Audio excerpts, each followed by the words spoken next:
Good morning, Internet. For the better part of the past decade, I've been consuming a ketogenic or very low carbohydrate diet.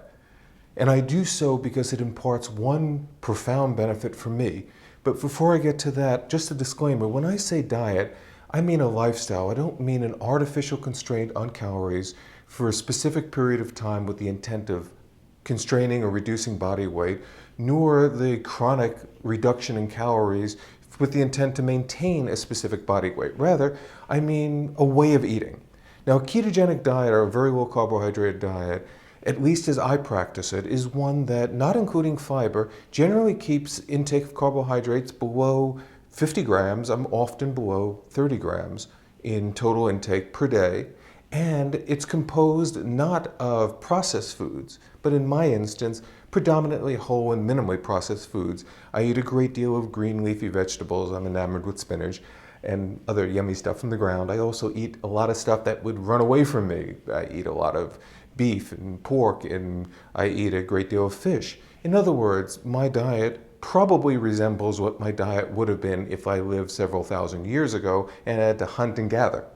That said, the reason I consume this diet as opposed to one that's higher in carbohydrate intake is that I find that there's a profound difference in the calibration of my hunger and the sense of satiety that comes from the foods that I eat.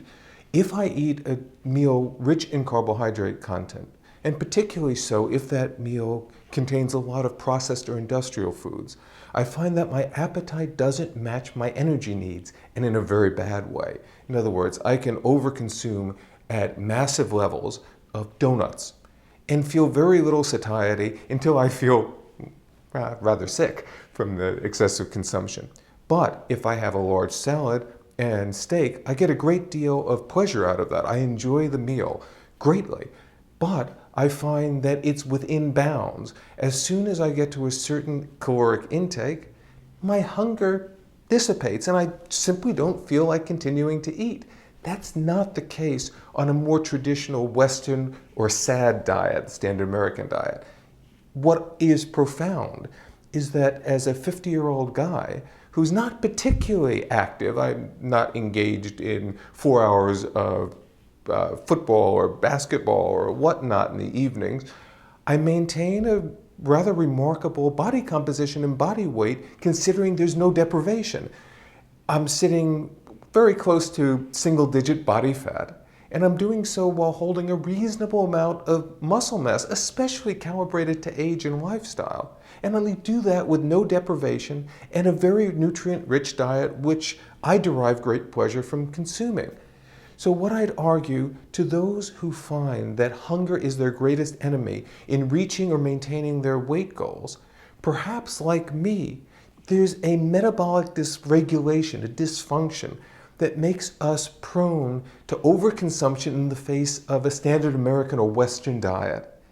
And in that instance, perhaps a more quote-unquote natural diet, or a diet that harkens back more to our genetic disposition, and in my case it certainly appears to be chasing animals and crunching on some vegetables, works remarkably well. And when you take away the willpower component of diet and replace it with simply proper nourishment, a very nutrient-rich diet, composed of foods that your great-great-great-grandmother would recognize, not packaged foods designed to increase the pleasure of consumption at the cost of the natural regulation of hunger. In other words, foods that have profound amounts of sugar and all sorts of other additive ingredients which aren't in the natural experience of one's gathering his or her own food or chasing it around.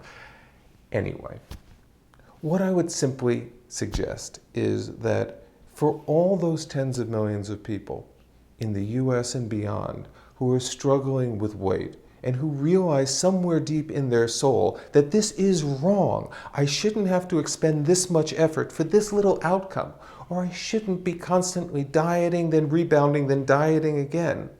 Perhaps it's simply the diet that's wrong. Perhaps you're right in that inner voice that's saying it shouldn't be this hard. For me, a ketogenic diet, a lifestyle, is the antithesis of a feeling of deprivation.